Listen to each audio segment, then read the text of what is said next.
Assalomu alaykum YouTube kuzatuvchilarim. Kelinglar bugun sizlar bilan birgalikda yaqindan tanishamiz. Chunki buni o'ylab qarasam, haligacha sizlar bilan bir chuqur yaqindan tanishmagan ekanmiz. Asosan videolarimni joylab boraman, savollarga javob berib boraman, lekin bir meni yaqindan tanimagansizlar, meni kimligimni bilmaysizlar, yo'nalishimni bilmaysizlar. Kelinglar men sizlarga shuni tushuntirib o'taman. Meni ismim Xurshidabonu Xurshidovna, diyetolog, ya'ni oliy ma'lumotli xalqaro toifaga ega diyetolog hisoblanaman. Chunki men aynan mana shu sohada universitetda o'qiyapman, haligacha tahsil olyapman. Chunki bizning yo'nalishimiz meditsinskiy yo'nalish bo'lganligi uchun, inson sog'ligi bilan ishlanganligi uchun oliy ma'lumot bo'lishi shart. Bu birinchidan. Ikkinchidan, meditsinskiy yo'nalishda to'xtab qolish bo'lmaydi. Doimiy ravishda o'qib, izlanib yurishingiz kerak bo'ladi. Shuning uchun ham haligacha men izlanishda yuribman. Koreyskiy universitetda o'qiyman. Ustozlarim xalqaro toifaga ega ustozlar hammasi. Ya'ni men aytmoqchi bo'lganim, meni sahifamda hozirgacha ko'rgan har bir informatsiyalar, har bir ma'lumotlar barchasi bu tibbiy bilimlarga asoslangan, aniq faktlar bilan keltirilgan. Nima deydi, hammasi mavzularim hammasi tibbiy isbotga ega. Shu sabab bemalol ayta olamanki, barcha videolarimga 100% ishonib amal qilsangiz bo'ladi. Chunki tanangizga hech qanaqa zarar keltiradigan maslahatlar berilmaydi men tomonimdan. Ana endi meni ko'pchilik yozibdi, kommentariyalarni ko'raman, sizni qanaqa qilib topsam bo'ladi deb yozishibdi. Hozir men pastda opisaniyada Telegram lichka qoldiraman, Telegram nomer qoldiraman. O'sha nomerdan aloqaga chiqsanglar bo'ladi. Bu meni kanalim kelib chiqadi. U kanalimda sizlar ozish marafonimdagi odzivlarni barchasini to'liq ko'rishinglar mumkin bo'ladi.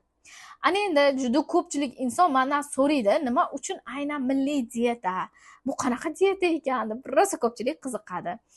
Kelinglar men sizlarga shuni tushuntiraman. Hozirgacha men nimada universitetimda har xil dieta turlarini o'qidik hozirgacha.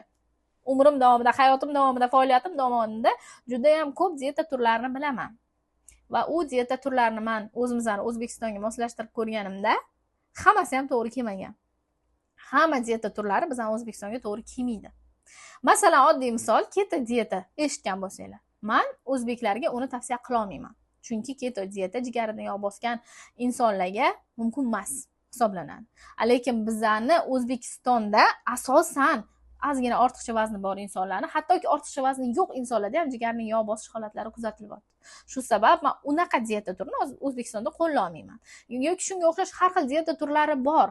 Ya'ni bizning O'zbekiston sharoitiga to'g'ri kelmaydigan har xil dieta turlari bor. Masalan, o'sha qizil losos, avokado, shunaqa qiyin mahsulotlar, topilishi qiyin bo'lgan dengiz mahsulotlariga asoslangan o'rta yer dengiz dietalari, har xil dieta turlari bor. Albatta, u tasdiqlangan dieta turlari bor. Lekin men ularni ko'rganimda shuni bildimki, bizning o'zbekistonliklar qila olmaydi. Chunki bizda dengiz mahsulotlari qimmat. Har doim ham olina olmaydi, har doim yeya olmaymiz unaqa oqsilli dieta qiladigan bo'lsak.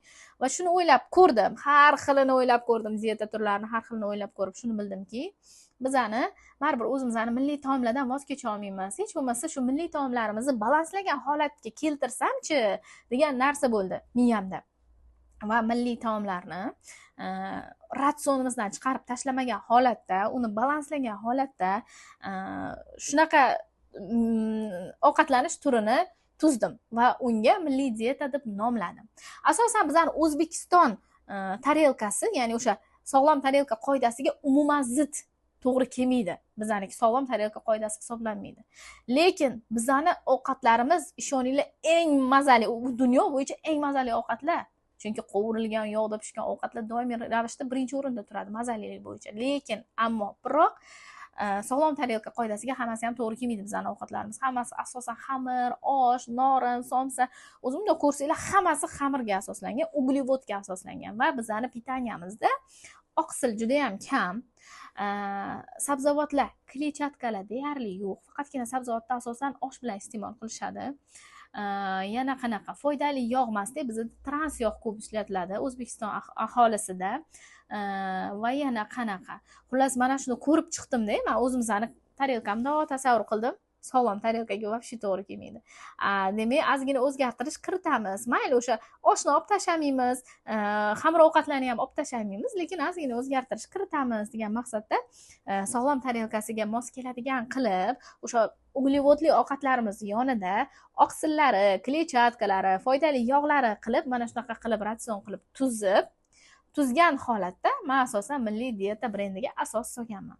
Asosiy ma'nosi mana shundan kelib chiqib, o'zimizning milliy ovqatlarimizdan kelib chiqib, bu brend yaratilgan. Juda ko'pchilik qiziqadi deb, bu qanaqa dieta bo'lishi mumkin deb, bu milliy dieta deb nomlangani bilan qanaqadir dieta emas, ochlik bir nima emas, balanslangan ovqatlanishga asoslangan. Faqatgina brend nomi bu milliy dieta. Meni akkauntim hamma joyda bor, har qayerda ko'rsanglar bo'ladi. Har xil videolar, foydali ma'lumotlar ulashib boraman sizlar bilan birgalikda. Endi milliy dieta bilan ozishda qanaqa natijalar bo'lishi baribir hammaga qiziq. Natijalarni esa Telegram kanalimda ko'rsanglar bo'ladi. Telegram yoki mana yana aytaman, pastda nomer qoldiraman, o'sha nomer orqali nima qilsanglar bo'ladi, saqlanib qilasizlar va Telegramdan yozasizlar, sizlarga link beriladi.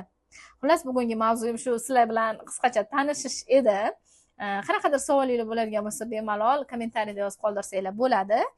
Nomerlarimiz Telegram orqali aloqaga chiqsanglar, sizlarga Telegram kanalimiz yuboriladi.